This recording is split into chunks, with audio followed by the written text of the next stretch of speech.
नमस्कार.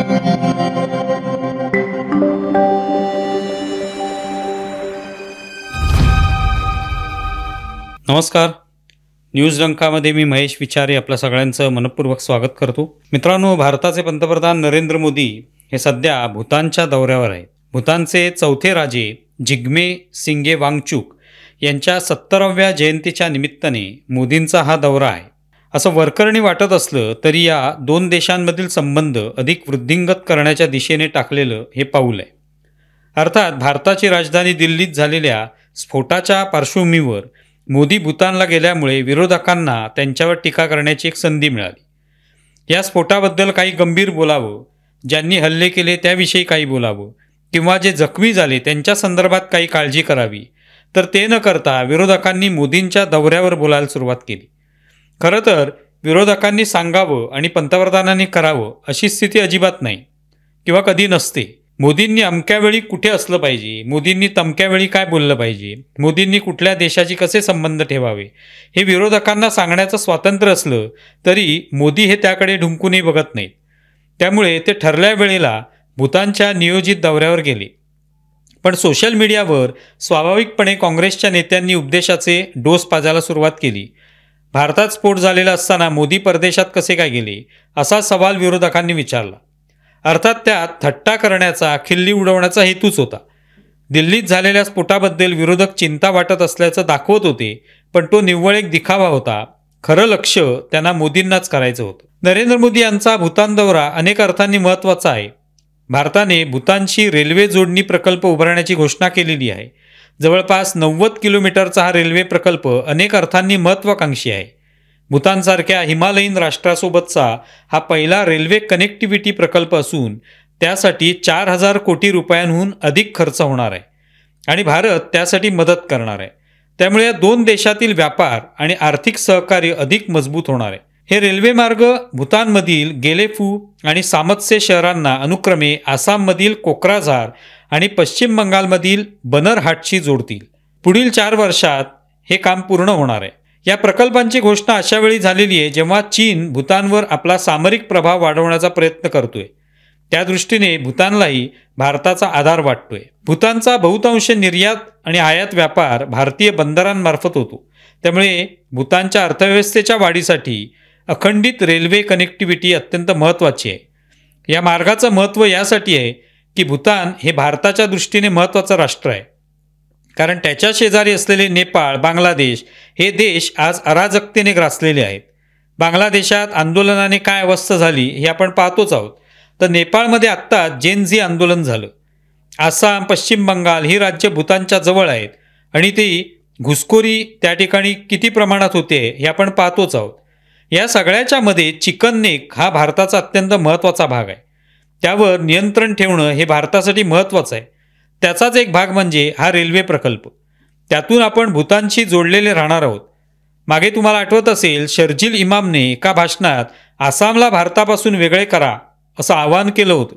त्याचं कारण हेच होतं, ईशान्येकडील राज्यांपासून भारताला वेगळं करणं हे अनेकांचं उद्दिष्ट आहे. बांगलादेशचे हंगामी राष्ट्रप्रमुख मोहम्मद युनूस यांनी अशा प्रकारचं वक्तव्य मध्यंतरी केलं. अशा या सगळ्या लोकांनी वेढलेल्या चिकन नेकला सांभाळण्यासाठी भारताला भूतानशी असलेले संबंध अधिक वृद्धिंगत करणं अत्यावश्यक आहे. अर्थात हे विरोधकांना माहीत असलं तरी त्या विषयावर ते कधी बोलत नाहीत. जसं आत्ता दिल्लीत स्फोट झाला, पण यातला एकही विरोधक हल्ला करणाऱ्यांबद्दल कोणतीही टिप्पणी करत नाही. कारण त्यात हल्लेखोर किंवा कटकारस्थानात असलेले सगळे डॉक्टर हे धर्माने मुस्लिम असल्यामुळे त्यांच्याबद्दल बोलणं हे काँग्रेसचं इतर विरोधकांना अडचणीचं आहे. म्हणून मग मोदींच्या दौऱ्याची थट्टा उडवण्यापलीकडे त्यांच्या हाती काही राहत नाही. महाराष्ट्रातील दुर्गम प्रदेश म्हणून ओळखला जाणारा गडचिरोली हा भाग आता विकासाच्या टप्प्यात येऊ लागलेला आहे. नक्षलवादाचं समूळ उच्चाटन 2026 पर्यंत करण्याचा चंग सरकारने बांधलाय. त्यानुसार अनेक नक्षलवादी शरण आले आहेत किंवा मग मारले गेले आहेत. अशा सगळ्या परिस्थितीत गडचिरोलीला विकासाच्या कक्षेत आणण्याचा निश्चय महाराष्ट्रातील महायुती सरकारने केलाय. नुकतेच महाराष्ट्राचे मुख्यमंत्री देवेंद्र फडणवीस यांनी गडचिरोलीतील अहेरी, सिरोंचा येथे अत्याधुनिक सोयीसुविधांनी युक्त अशा रुग्णालयांचं उद्घाटन केलं. अशा प्रकारची ही पहिलीच रुग्णालयं तिथे उभे राहत आहेत. अहेरी येथे 100 खाटांच्या महिला व बाल रुग्णालयाचं उद्घाटन, तसंच सिरोंचा येथे रुबी हॉस्पिटल आणि वेलनेस प्रायव्हेट लिमिटेड यांच्या 350 खाटांच्या अत्याधुनिक रुग्णालय व महाविद्यालयाच्या परिसराचं भूमिपूजन मुख्यमंत्री फडणवीस यांच्या हस्ते झालं. नेहमी उपचारासाठी तेथील महिला पुरुषांना अत्यंत खडतर मार्गाने एखाद्या रुग्णालयापर्यंत पोहोचावं लागतं किंवा मग जीव गमवावा लागतो. अशा परिस्थितीत गडचिरोलीचे रूप झपाट्याने बदलते. औद्योगिक विकासाबरोबरच आरोग्य क्षेत्रातही हा क्रांतिकारी बदल होत असून दक्षिण गडचिरोलीतील जागतिक दर्जाच्या आरोग्य सेवा उपलब्ध होणार आहेत. हा खरे तर गडचिरोली आरोग्य क्रांती दिवस म्हणून ओळखला जाऊ शकतो, कारण येथे औद्योगिक प्रगतीसोबत आरोग्य सेवांमध्येही मोठा बदल होतोय. नक्षलवादापासून परावृत्त होत इथला वनवासी हा मुख्य प्रवाहात येतोय. त्यांची जशी इच्छा आहे याचंही निदर्शक आहे.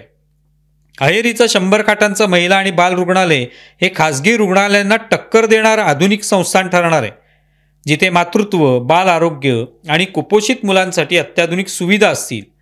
भामरागडच्या कोटी प्राथमिक आरोग्य केंद्राची नवी इमारत, जरावंडी व ताडगाव PHCचे उन्नयन, वेंगणूर उपकेंद्र आणि रेगडी प्राथमिक आरोग्य केंद्राची इमारतही हेच सांगते. त्याचबरोबर चामोर्शी, मुलचेरा, एटापल्ली, भामरागड, धानोरा, कुरखेडा, कोरची, सिरोंचा या तालुक्यातील नवी सार्वजनिक आरोग्य पथके या विकासाची दिशा दाखवत आहेत. लोखंड प्रकल्पामुळे गडचिरोली देशाचं स्टील हब बनत आहे, पण त्याचबरोबर गडचिरोलीतील ग्रीन हब बनवण्याचा उद्देशही आहे. गडचिरोली हे महाराष्ट्राच्या टोकाचा जिल्हा नसून ते महाराष्ट्राचं प्रवेशद्वार आहे असं म्हटलं जातं.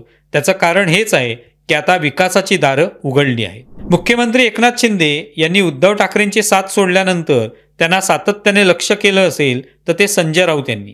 सध्या संजय राऊत हे उपचार घेत आहेत, त्यामुळे ते सार्वजनिक आयुष्यातून थोडे बाजूला झालेले आहेत.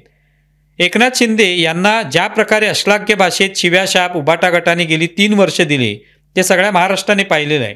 त्यासाठी उबाटा गटाने सगळ्या मर्यादाही ओलांडल्या. पण असं असतानाही एकनाथ शिंदे यांच्याकडे माणुसकी आहे हे त्यांनी दाखवलं. संजय राऊत यांच्या प्रकृतीची चौकशी करण्यासाठी त्यांनी संजय राऊत यांचे बंधू सुनील राऊत यांच्याशी फोनवरून संवाद साधला. साधला नसता तरी कुणी एकनाथ शिंदे यांना बोल लावले नसते. पण तरी आपण सहृदयी राजकारणी आहोत. तुम्ही किती खालच्या पातळीवर टीका केलीत तरी माणुसकी दाखवताना आपण हात आखडता घेणार नाही हे शिंदे यांनी दाखवून दिलं. अर्थात राजकारणात भलेही सगळे पक्ष नेते एकमेकांना घालून पाडून बोलत असले तरी ते एकमेकांशी आवश्यक तेव्हा संवाद ठेवतात. त्यामागे त्यांचा स्वार्थही असतो. पण शिंदे यांनी नेहमीच अगदी सर्वसामान्य माणसालाही मदत देण्याची भूमिका ठेवलेली आहे. मोदींना उबाटा गटाने किती शिव्याशाप दिल्या तरी संजय राऊतांची आजारी असल्याची पोस्ट वाचून सर्वप्रथम मोदींनी त्यांच्या प्रकृतीची चिंता केली आणि त्यांच्यासाठी प्रार्थना केली. हे विसरून कसं चालेल? तो मोठेपणा दाखवावा लागतो. तुम्हाला व्हिडिओ कसा वाटलाय जरूर कळवा. आमचा व्हिडिओ जास्तीत जास्त लाईक करा, शेअर करा आणि आमचं YouTube चॅनल सबस्क्राईब करा. धन्यवाद.